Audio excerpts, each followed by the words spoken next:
لا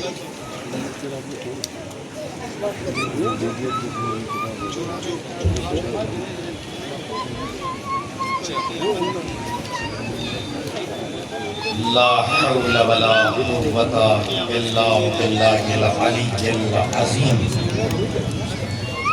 بسم الله الرحمن الرحيم الحمد لله رب العالمين والحمد لله الذي جعلنا من المتمسكين بولاية أمير المؤمنين والحمد لله الواحد الأحد الفرد الصمد الذي لم يلد ولم يولد ولم يكن له كفوا أحد ثم الصلاة والسلام وتحية والإكرام على النبي الأمي المكي المدني الهاشمي القرشي المطلبي سيدنا ونبينا وشفيع ذنوبنا وحبيب قلوبنا مولانا مولى الثقلين جد الحسنين أبي القاسم محمد وعلى أهل بيته الطيبين الطاهرين المعصومين المظلومين المنتجبين المنتخبين الذين أذهب الله عنهم الرجس أهل البيت ويطهرهم تطهيرا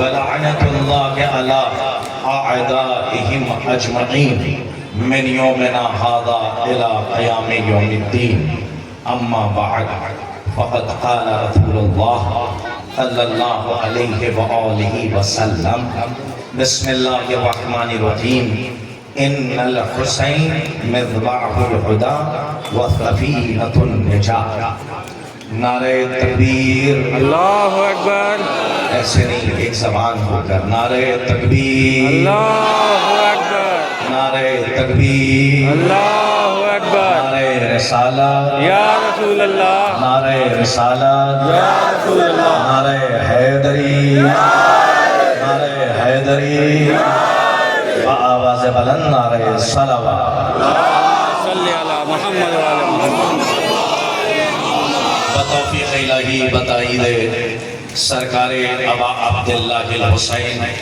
علیہ السلام خدائے وحدہ لا شریک کا شکر ہے کہ اس نے ایک بار پھر اپنے کرم کے فانوس میں ہماری حیات کے چراغ کو محفوظ کر کے ہمیں کشتی نجات پر بیٹھنے کا موقع عنایت فرمایا تاکہ اس عالم اصغر میں ہم اپنے عالم اکبر کے لیے رزق معرفت اور رزق ولایت کے حصول کے ساتھ اور روح کو اتنا حسین بنا سکیں کہ محشر میں چہرہ دکھانے والوں میں رہیں چہرہ چھپانے والوں میں.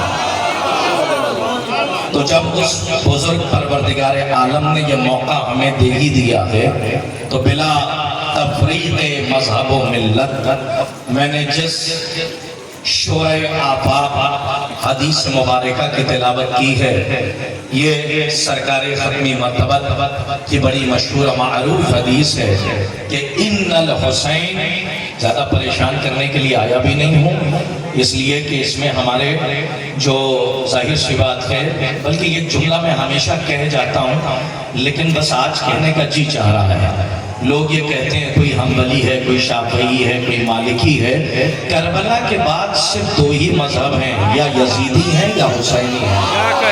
کیا کہنے اور ظاہر ہے کہ سرکار ختمی مرتبت نے جو حدیث ارشاد فرمائی جتنی دیر میں آپ سے مخاطب رہوں اپنے آپ کو ہندو سمجھ کے نہیں خود کو عیسائی سمجھ کے نہیں خود کو بریلوی سمجھ کے نہیں، خود کو حنفی سمجھ کے نہیں، خود کو شافعی اور مالکی سمجھ کے نہیں، اور خود کو شیعہ سمجھ کے نہیں، بلکہ ایک انسان سمجھ کر میری گفتگو کو سنیے گا اور عدالت کے پلڑے میں میری باتوں کو رکھتے چلے جائیے گا۔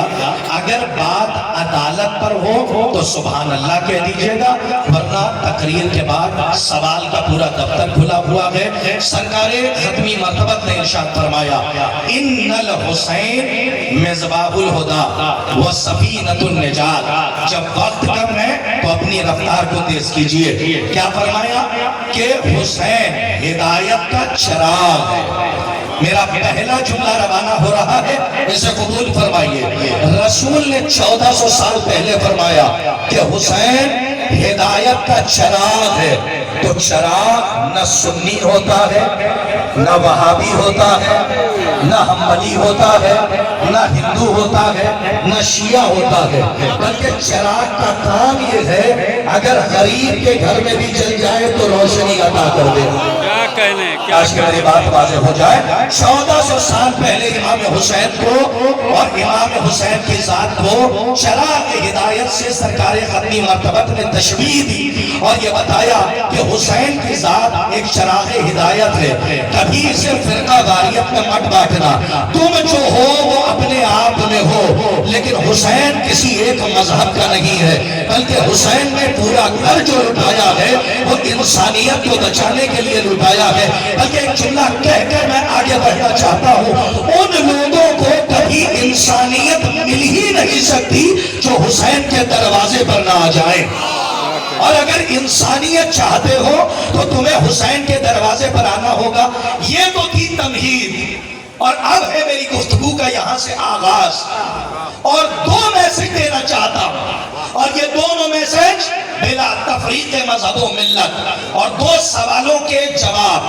پہلا سوال کہ جب بڑے بھائی نے صلح کر لی تھی تو چھوٹے بھائی نے جنگ کیوں کی؟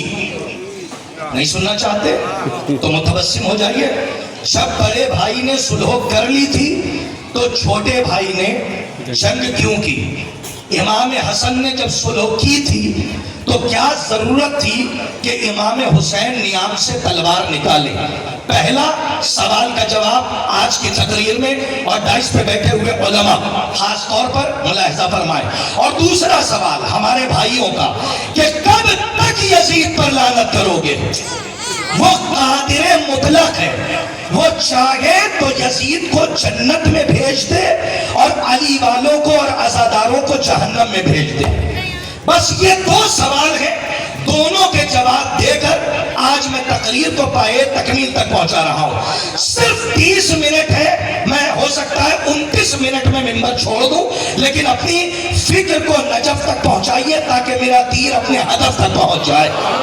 ذرا اپنی توجہات کو بیدار رکھیے گا۔ پہلا سوال کیا ہے کہ جب امام حسن نے صلح کر لی تھی تو امام حسین نے تلوار کیوں نکالی؟ یہی تو سوال ہے۔ تو اب اس سوال کا جواب سنو۔ امام حکیم امت ہوتا ہے، نہ بغیر حکمت کے بولتا ہے، سنتے رہنا، نہ بغیر حکمت کے لکھتا ہے، اور امام حسن بھی امام ہے اور امام حسین بھی امام ہے۔ ہمارے ڈپارٹمنٹ کی یہ کمی رہی کہ صلح نامے کے بعد جو ایک تحریر امام حسن نے لکھی اور اپنے وارث جناب قاسم کے بازو پر باندھی کہ جسے تعویذ بازو قاسم کہتے ہیں، اس تعویذ کو ہم نے اتنا محدود کر دیا کہ صرف مصائب میں اشارہ کیا، کبھی حکمت حسن کو نہیں بیان کیا۔ آپ نے غور نہیں فرمایا؟ یہ جو جناب، اگر نئی بات پڑھ کے چلا جاؤں تو دعاؤں میں یاد رکھیے گا، اور یہ بھی یاد رکھیے کہ تاریخ اسلام کی بہت بڑی گتھی الجھی ہوئی ہے اسی تعویذ کے اندر۔ جب تک تعویذ نہیں کھلے گا، یہ راز نہیں کھلے گا کہ حسن نے صلح کیوں تھی اور امام حسین نے جنگ کیوں کی تھی۔ اب یہاں سے تیار ہو جائے، جہاں تک میری آواز جا رہی ہے، کہ ادھر ہے صلح حسن، ادھر دیکھو، اور ادھر ہے جنگ حسین، اور بیچ میں ہے تعویذ۔ سوچ رہے ہوں گے میں کہاں جا رہا ہوں. ادھر ہے جنگ حسین. دیکھیے ممبر آل فال کے لیے نہیں ملا, علی کے قول کے لیے ملا. کیا کہنے. اور جب تک یہاں سے زبان کھولی جائے آل محمد کے لٹائے ہوئے موتی لٹائے جائیں, تاکہ یہاں سے جانے والا کچھ لے کر جائے کہ جناب زینب یہ مدرسہ اسی لیے بچھایا, اس لیے نہیں بچھایا کہ ابو جہل کے قبرستان میں پہنچاؤ, اس لیے بچھایا تاکہ تاریکی سے نکالو اور نور کے خیمے میں لے آؤ. تو ہماری ذمہ داری ہے کہ یہاں سے سوالوں کے جواب دیں. بھی تو دیکھیں ادھر ہے صلح حسن اور ادھر ہے جنگ حسین اور بیچ میں ہے تعویذ. جب تک یہ نہیں کھولو گے نہ صلح سمجھ میں آئے گی, توجہ, اور نہ ہی کربلا تمہیں سمجھ میں آئے گی. صلوات پڑھیں محمد و آل محمد. اللہم صلی علی محمد و آل محمد. حضرات ایک اپنی طرف سے صلوات پڑھ دیں تو ہم ذرا. اللہم صلی علی محمد و آل محمد. ہماری طرف دیکھیں, یہ ہے صلح حسن اور یہ کیا ہے, یہ ہے جنگ امام حسین. ہمیشہ لوگ کہتے ہیں کہ ایک شہزادہ امن ہے اور دوسرا شہزادہ جنگ ہے. بالکل غلط. رودولی کی پاکیزہ سماعتیں ہیں اور ہر مذہب کا انسان سن رہا ہے, وہ میرا جملہ سنیں. ادھر ہے صلح حسن اور ادھر ہے جنگ حسین.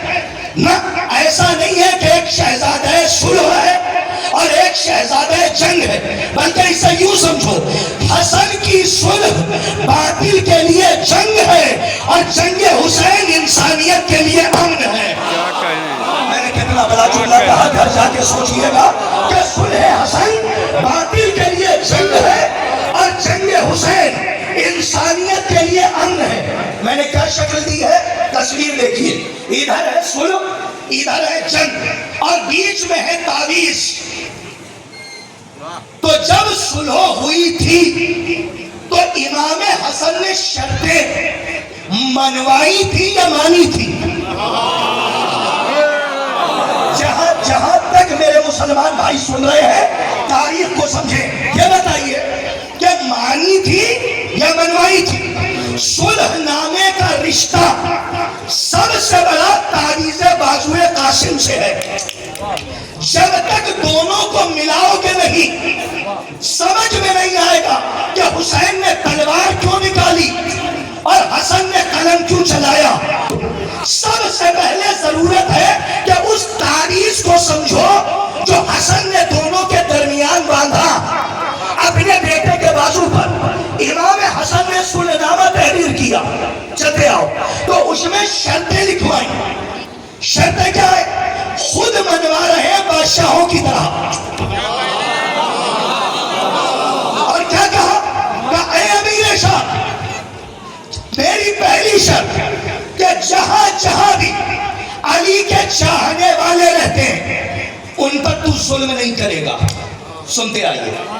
دوسری شرط کہ اب تو قرآن اور سنت پر عمل کرے گا. سبحان اللہ, آباد رہے. اور آپ کو پتا ہے ان شرائط میں سب سے بڑی شرط کیا تھی؟ سب سے بڑی شرط تھی, انشاءاللہ پورے سال اگر یاد رکھیں تو دعا دیجئے. سب سے بڑی شرط تھی کہ اے امیر شام, یہ صلح اسی بنیاد پر ہوئی ہے کہ اب اپنے بعد تو اپنی جگہ پر کسی کو بٹھا کر نہیں جائے گا. نہیں پہنچے آپ, میں سمجھانے میں کامیاب ہو جاؤں. جانتے ہو, پہلے سمجھو آنے کا مقصد پورا ہو جائے. ایک ہوتی ہے شرط اور ایک ہے مشروط. اور قانون یہ ہے اس فاتل شرط فاتل مشروط کہ اگر شرط مر جائے تو مشروط خود بخود ختم ہو جاتا ہے. نہیں پہنچے. اگر میں بچے سے کہہ دوں کہ اس چوکھٹ کو چومنا ہے, اگر تم نے چوم لیا تو میں 20 روپے انعام میں دوں گا. اب یہ پورے رودولی کی چوکھٹ چوم کر آ جائے, تھوڑا سا رودولی میرا ساتھ دے دے, میں آگے میسج پہنچا دوں گا. پورے رودولی کی چوکھٹ چوم کے آ جائے لیکن یہ چوکھٹ نہ چومے تو یہ بتائیے کیا وہ 20 روپے کا حقدار ہے؟ نہیں. تو کوئی بھی عاقل ہوگا تو کہے گا نہیں ہے. کیوں نہیں ہے؟ کیونکہ اس نے ساری چوکھٹیں چومی لیکن اس شرط کو پورا نہیں کیا. تو شرط کیا تھی؟ چوکھٹ چومنا. اور مشروط کیا ہے؟ 20 روپے. میں سمجھا لیتا ہوں. جب شرط پوری نہیں ہوئی تو اب مجھے کہنے کی ضرورت نہیں کہ میں 20 روپے نہیں دوں گا. ادھر شرط مری. ساتھ میں جہاں لے جانا چاہ رہا ہوں، اور اگر یہ میسج پہنچ گیا شاید بہت سی گتھیاں جو الجھی ہیں سلجھ جائیں گی. بس مولا کے عزادار میرا ساتھ دے. گرمی کو نہ دیکھیں، ولایت کی ٹھنڈک کو محسوس کریں، اور بڑی تیزی سے میرے ساتھ روش ادراک اور روش عرفان پر سفر کریں کہ شرط تھی چومنا اور 20 روپے تھے مشروط. جب شرط ہی پوری نہ ہوئی تو اب مجھے کہنے کی ضرورت نہیں کہ میں 20 روپے نہیں دوں گا. ادھر شرط مری، 20 روپے جیب میں گئے. بھائی سلامت رہیے. جب سمجھ گئے تو آگے چلو. امام حسن نے سلک میں شرط کیا لگائی کہ اب پورے عزادار سے توجہ چاہتا ہوں کہ میری شرط ہے کہ اپنے بعد اپنی جگہ پر کسی کو اب اپنی مرضی سے بٹھا کر نہیں جانا. اور قانون کیا ہے؟ شرط ٹوٹی، مشروط ختم. شرط ہے بٹھانا نہیں اور مشروط ہے صلح حسن. ابھی نہیں پہنچے. امام حسن نے بتا دیا کہ یاد رکھنا جس دن شرط ٹوٹی اور تیرا وارث یزید تخت خلافت پر آیا اس دن صلح ختم، جنگ شروع. پہنچانے میں کامیاب ہو سکتا. دیکھیے بہت بڑا میسج ہے جو دے کر آگے بڑھ رہا ہوں. اور ہو سکتا ہے کہ میں بہت تھکا ہوں اور مجھ سے زیادہ انجمنہائے ماتمی تھکی ہیں. ان کی تھکان کا احساس کرتے ہوئے میں آگے بڑھ رہا ہوں. کیا شرط لگائی؟ یاد رکھنا جس دن شرط ٹوٹی، کتنی بار پڑھوں جملہ، اس دن صلح ختم، جنگ شروع. نہیں پہنچے؟ ارے اب تو سمجھیے کہ ادھر صلح تھی ادھر جنگ تھی. تو بیچ میں حسن نے اپنے وارث کے بازو پر تعویذ باندھا کیونکہ امام حسن کو پتا تھا کہ یہ ساری شرطیں، یہ رودولی ہے. سلامت رہیے. پہلی بار حاضری ہوئی ہے اور کیا معراج کی سماعتیں ہیں. سلامت رہے. پر رزق تک میرے ساتھ رہی گا. امام حسن کو پتا تھا یہ ساری شرطیں میری زندگی میں توڑے گا، لیکن یہی وہ شرط ہے جو میری شہادت کے بعد ٹوٹے گی. تو جانے سے پہلے انتظام کر کے گئے. قاسم تھے وارث، قاسم تھے بیٹے، تو اپنے بیٹے کے بازو پر تعویذ باندھا. اب سمجھے یہ تعویذ نہیں تھا، ایک باپ کا بیٹے کے نام ایتھارٹی لیٹر تھا. میرا نبی جہاں تک پہنچے تو بولیے یہ تعویذ. شاید میرے یہاں والے نوجوان جو کھڑے ہیں بڑی تیزی سے چلیں. آخری جملہ اس کا رزلٹ، اور مجھے دوسرے خیمے میں جانا ہے کہ جناب قاسم کے بازو پر جو تعویذ باندھا وہ تعویذ نہیں تھا، ایک باپ کا بیٹے کے نام. ذرا نعرہ سنائیے گا نتیجے کے بعد. بیٹے کے نام باپ کا ایتھارٹی لیٹر تھا کہ جانے سے پہلے اپنے وارث کو بازو پر باندھ کر یہ کہہ گئے کہ قاسم یاد رکھنا جس دن یہ شرط توڑے اور اس کا وارث یزید تخت خلافت پر آئے تو میرے بیٹے پر واجب ہے تلوار نکال کے میدان میں.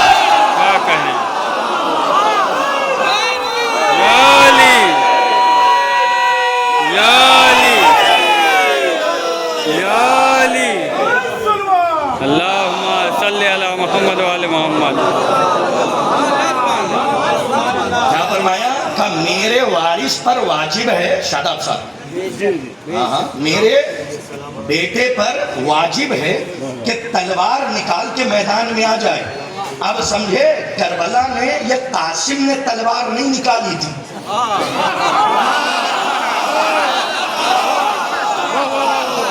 یہ تلوار قاسم نے نہیں نکالی تھی بلکہ امام حسن نے حسین کی نصرت میں نکالی تھی. یہ قاسم رجز نہیں پڑھ رہے تھے بلکہ حسن تھے جو قاسم کی شکل میں رجس پڑھ رہے تھے اور یہ کفر کے بستر پر شرک کی تکیہ لگا کر بدعت کی سلوٹوں میں لوٹنے والے یہاں لگتا ہے کہ اردو مری نہیں ہے اور بہت ہی زندہ دل لوگ ہیں، مولا آپ کو آباد رکھے ہیں۔ یہ خانہ کعبہ کے چندے سے وائٹ ہاؤس گھومنے والے سلامت رہیے، یہ کیا بتائیں گے؟ یہ جناب قاسم ہے کہ جو رجس پڑھ رہے ہیں، قاسم نہیں ہے، یہ امام حسن ہے۔ اور سنیے، یہ قاسم کی شکل میں حسن اس لیے ہے تاکہ بھرتی مورخوں کا جنازہ نکل جائے کہ جنہوں نے کہا تھا حسن کو تلوار چلانا نہیں آتی تھی۔ کاش کہ میری بات واضح ہو۔ بس اگر اجازت ہو تو 10 منٹ، اگر آپ کی اجازت، جہاں تک میں لے جا رہا ہوں میں کیا کروں، بات سے بات نکل جاتی ہے۔ چاہتا ہے اچھا مجھے کوئی بخار نہیں ہے کہ میں 1.5 گھنٹے ہی پڑھوں، ہاں، کیونکہ اساتذہ نے سکھایا ہے جو 35 منٹ میں نہیں سمجھا سکتا وہ 2 گھنٹے میں بھی نہیں سمجھا سکتا۔ ارے کم سے کم صلوات ہی پڑھتے تو دوسرا جواب دے۔ ختم کی میں نے ہمارے وہ بھائی کہ جو آج یزید کو رضی اللہ بنانے پہ تلے ہیں، دیکھیں میری طرف بڑی بڑی کانفرنس ہو رہی ہے کہ یزید کو رضی اللہ بنا دیا جائے۔ یزید کو رضی اللہ بنانے سے یزید کا اسٹیٹس نہیں بڑھے گا، رضی اللہ کا اسٹیٹس گھٹ جائے گا۔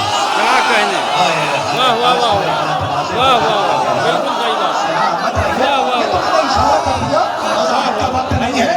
یزید لعنتی تھا، یزید لعنتی ہے اور یزید لعنتی رہے گا۔ لیکن جواب سنو، اگر علمی جواب مل جائے تو میں مصائب کی طرف آ جاؤں۔ کبھی بھی یہ بدگمانی نہ پیدا کرنا کہ وہ قادر ہے تو یزید کو جنت میں بھیج دے۔ 10 منٹ کا ہے، 7 ہی منٹ میں سمیٹتا ہوں، اور 7 14 کے صدقے میں میں بہت جلدی باتوں کو سمیٹ رہا ہوں۔ یہ کبھی غلط فہمی، اگر موقع رہتا تو پوری توحید پڑھتا، لیکن تقریر میں نہیں پڑھ سکتا، کہ یہ کبھی بھی بدگمانی میں نہ رہنا کہ وہ قادر مطلق ہے تو یزید کو بھی یزید کو بھی وہ جنت میں بھیج دے۔ یہ سوال اکثر کچھ بہکے ہوئے دم بریدہ جو ارے ادب کو پالا جاتا ہے آپ کے ہاں، سلامت رہیں۔ یہ ادب کی بستی ہے، اہل زبان فصیح اللسان بلغ الکلام بیٹھے ہوئے ہیں، اشارتاً کنایتاً استعارتاً سچی بات کر کے گہرے مفہوم تک پہنچانا ہے۔ تو اب ذمہ داری ہے کہ بڑی تیزی سے آگے بڑھیے کہ اگر کوئی یہ کہے کہ وہ قادر ہے، یزید کو چاہے تو جنت میں بھیج دے۔ اور چلیے میں عزاداروں کا نام نہیں لیتا ہوں، ہو سکتا ہے کہ کسی کا کلیجہ پاش ہو جائے، میں نام لیتا ہوں اس نبی کا جس کو خلیل کا لقب دیا گیا۔ کچھ لوگ کہتے ہیں وہ قادر مطلق ہے، جو چاہے وہ کرے۔ توجہ، یہی پہ مجلس تمام اور تقریر تمام کر رہا ہوں۔ تو یزید کو چاہے تو جنت میں بھیج دے، سنو نوجوانوں، اور جناب ابراہیم کو چاہے نعوذ باللہ تو جہنم میں بھیج دے۔ تو اس کا جواب بھی کسی اور نے نہیں دیا بلکہ محرم اسرار توحید نے سر خفی کو عیاں کیا۔ کیا کہنے میں نے تو زبان میں گرے لگا، میں تیزی سے آگے بڑھ رہا ہوں کہ کچھ لوگ آئے، مثال سنیے چھٹے امام کی، اور اس کے بعد صلی اللہ محمد والے محمد۔ چھٹے امام کے پاس کچھ لوگ آئے اور آنے کے بعد کیا کہا؟ مرغی یعنی تخم مرغ، اس سے اچھی مثال نہیں، شاید کوئی مومن خاموش نہ رہے۔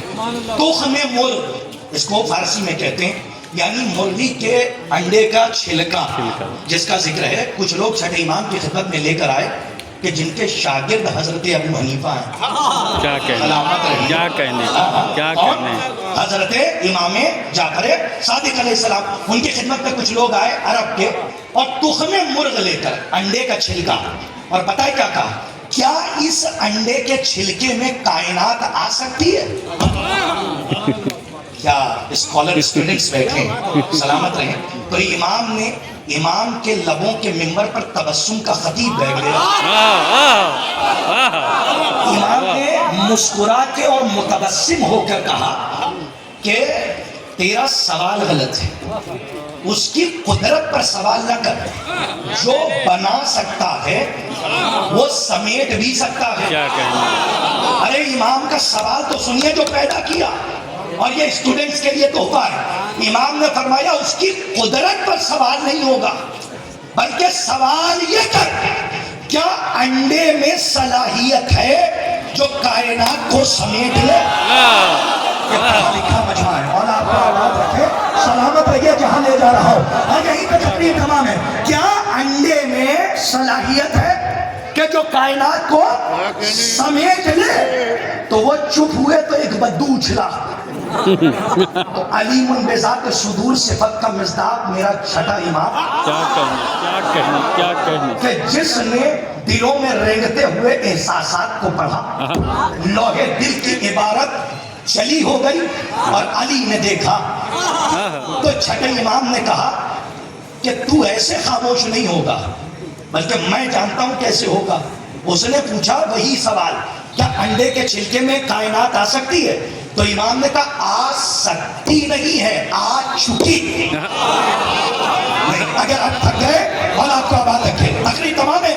سنیے شاداب بھائی، یہ آخری منزل ہے، جانے نہیں دوں گا، اس لیے کہ کیسٹ نہیں پڑھ رہا ہوں، کتاب پڑھ رہا ہوں. سنیے گا، مولا آپ کو آباد رکھے.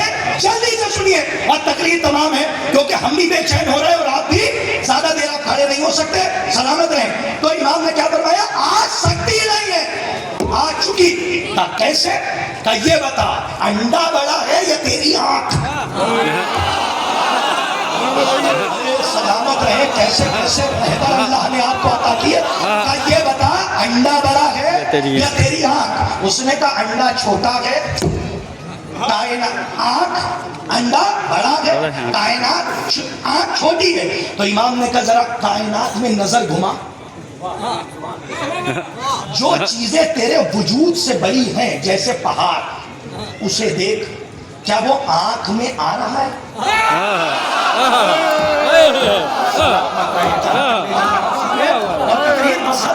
کہا یہ بتا کائنات میں کوئی شے ایسی ہے جو تیری آنکھ میں نہ سما رہی ہو؟ تو اس نے مسکرا کے کہا کہ کوئی شے نہیں جو میری آنکھ میں نہ سما رہی ہو. امام نے کہا تو انڈے کی بات کر رہا تھا. نہیں لگتا ہے تھک گئے. تو انڈے کی بات کر رہا تھا. انڈا بڑا تھا جبکہ آنکھ چھوٹی تھی. امام نے بتایا کہ بڑا ہونا اور چھوٹا ہونا کمال نہیں ہے، معیار نہیں ہے، بلکہ صلاحیت معیار ہے. چلتے رہیے. انڈے میں صلاحیت نہیں تھی تو کائنات کو نہیں سمیٹ پایا. چھوٹی سی آنکھ میں صلاحیت تھی تو اس نے کائنات کو سمیٹ لیا. اب اگر کوئی کہے کہ وہ قادر ہے، چاہے تو یزید کو جنت میں بھیج دے، تو پلٹ کے کہنا کہ وہ قادر ہے تو اس کی قدرت پر سوال نہ کرو، بلکہ یہ دیکھو کہ یزید میں صلاحیت ہے جو جنت تک جائے. کیا کہنے واہ واہ.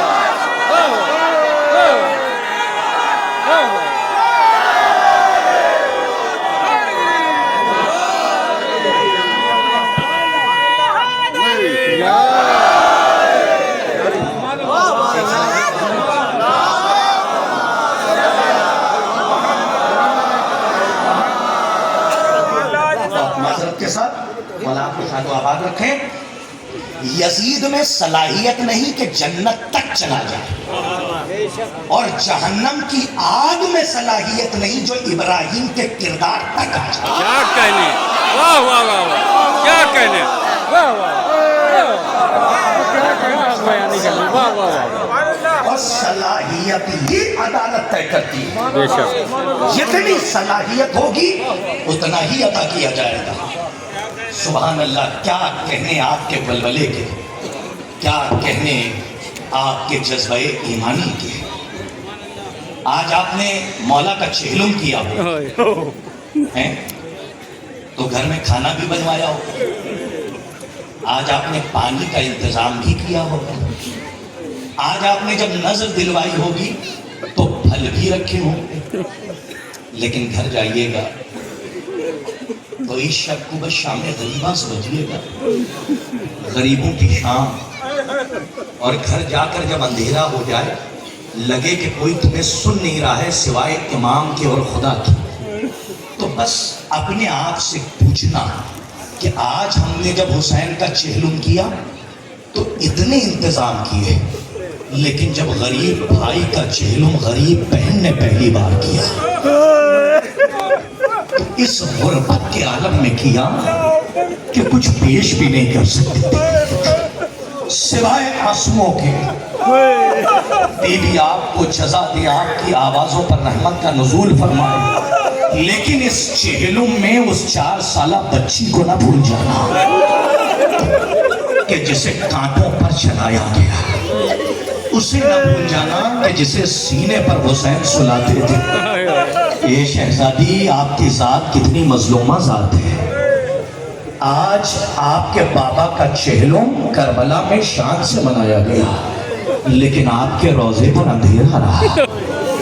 خدا آپ کو کوئی غم نہ دے۔ ہماری مائیں بہنیں آتی ہیں صرف رونے کے لیے، میں مصائب میں کمی نہیں کروں گا، لیکن اس 4 سالہ بچی کے لیے 2 جملے تو کہوں گا کہ صاحب انوار خمسہ لکھتے ہیں کہ جب لوٹ کر سید سجاد مدینے گئے تو اپنی ذات کو عزاداری بنا دیا، وضو کا پانی دیکھا، کربلا کا رک کر کے کہا ہائے بابا آپ کو 3 دن کا بھوکا اور پیاسا خود چھری سے ذبح کر دیا گیا۔ اللہ اللہ، مولا خون کے آنسو رو رہے ہیں، اور صاحب انوار خمسہ لکھتے ہیں کہ مولا کا چاہنے والا یعنی جناب منہال آ گئے، اور آنے کے بعد کا مولا شہادت تو آپ کے گھر کی میراث ہے۔ مولا سجاد نے کہا انصاف نہ کیا منہال، شہادت میراث ہے، لیکن سجاد اس منظر کو کیسے بھول جائے کہ شرابی کا دربار تھا، اور ایک شرابی جھوم جھوم کر علی کی بیٹی زینب کی طرف اشارہ کر کے کہہ رہا تھا یہ بے چادر جو بی بی ہے یہ علی کی بیٹی ہے۔ رونے میں شرمائیہ نمت کیجئے، اور افرا فرماتے ہیں جب رویا کرو تو ایسے کہ جیسے کما کریے جوان کے لاشے سے لپٹ کے روتی ہے۔ صاحب انوار خمسہ لکھتے ہیں کہ مولا سید سجاد نے کہا منہال کچھ ظلم ایسے ہیں جسے سجاد زندگی بھر بھلا نہیں سکتا، پتہ میں پڑھ پاؤں گا کہ نہیں، بس بی بی قوت دے، کچھ ظلم ایسے ہیں کہ جسے سجاد زندگی بھر بھلا نہیں سکتا۔ ہاتھوں کو جوڑ کے منہال نے کہا مولا وہ کون سے ظلم ہے؟ کہا منہال تم سن نہیں سکتے۔ کہا پہلا ظلم جب ہمیں اسیر کر کے لے جایا گیا تو منہال یہ ظلم کیا گیا کہ جن بستیوں میں مسلمان رہتے تھے وہاں سے نہیں جو سمجھ جائے وہ ہائے حسین کہہ کر روئے۔ بی بی کو آپ کی آواز ضرور پسند ہے اور آپ کو آباد رکھے۔ کہا منہال جب ہمیں کوفے کے بازار سے گزارا گیا تو ان بستیوں سے نہیں گزارا گیا کہ جہاں پہ مسلمان رہتے تھے، بلکہ وہاں سے گزارا گیا جہاں پر عیسائی اور یہودی رہا کرتے تھے۔ کہا وہاں کیا دیکھا مولا؟ کہا ایک ملعون نے جب آواز لگائی کہ جسے علی کا بدلہ لینا ہو وہ علی کی اولاد سے لے، یہ آواز بلند ہوئی تو مولا نے کہا منہال سجاد کا دل گھبرایا کیونکہ قافلے میں علی کی بیٹی زینب بھی ہے، قافلے میں حسین کی 4 سال کی بچی سکینہ بھی ہے، پتہ نہیں کون سا ظلم یہ کھائیں، بس یہ آواز بلند ہونا تھی۔ میں نے دیکھا کہ ایک گھر کا دروازہ کھلا، اس میں سے ایک بوڑھی عورت باہر آئی، اس نے زمین سے پتھر اٹھایا اور اٹھا کر میرے بابا کے سر کی طرف پھینکا۔ اے منہال اس منظر کو سجاد کیسے بھلا دے کہ وہ پتھر میرے بابا کی پیشانی پہ جا کے لگا کہ جسے رسول بوسے دیتے تھے۔ اجرکم الزہرا، آج بھی کہنا پڑے گا کہ ہم کیوں رو رہے ہیں، بس آخری جملہ اور مجلس تمام ہے، اور جسے سن کر جناب منہال بے ہوش ہو کر زمین پر گر گئے۔ برداشت کر سکو گے؟ اللہ تمہاری بیٹیوں کو سلامت رکھے، اللہ تمہاری بہنوں کو سلامت رکھے، ماؤں کی گودیاں آباد رہیں، آپ کے والدین سلامت رہیں، گھر جاؤ گے تو آرام سے سو جاؤ گے، لیکن تاریخ نہیں بتاتی شام غریبہ کے بعد زینب کو آرام کب ملا، تاریخ نہیں بتاتی کہ شام غریبہ کے بعد جناب سکینہ کوفے کے بازار میں آرام سے کب سوئی ہے، لیکن تاریخ یہ بتاتی ہے کہ جب سید سجاد نے آخری ظلم بیان کیا وہ بے ہوش ہو کر منہال خاک پر گر گئے، اور وہ ظلم کیا تھا؟ کہ منہال یہ وہ ظلم ہے جسے یاد کر کر کے سجاد خون کے آنسو روتا ہے کہ مولا کون سا ظلم کہ جب ہمارا قافلہ کوفے کے بازار سے گزارا جا رہا تھا کوئی پتھر مار رہا تھا کوئی انگارے پھینک رہا تھا ارے میں حال قیامت ہو گئی ارے کسی نے اپنے گھر کی چھت سے کھولتا ہوا پانی میری 4 سال کی بہن پہ پھینکا ارے سکینہ تڑپ گئی تو رات پر رخ کر کے کہا اے چچا آج سکینہ پر اتنے مظالم ڈھائے جا رہے ہیں آج اسی بچی کو اپنے بابا کا چہلم نصیب اللہ لعنت اللہ علی قوم الظالمین وسيعلم الذين ظلموا أي منقلب ينقلبون إنا لله وإنا إليه راجعون رضا بقضائه وتسليما لأمره مات من صار الشهداء كربلاء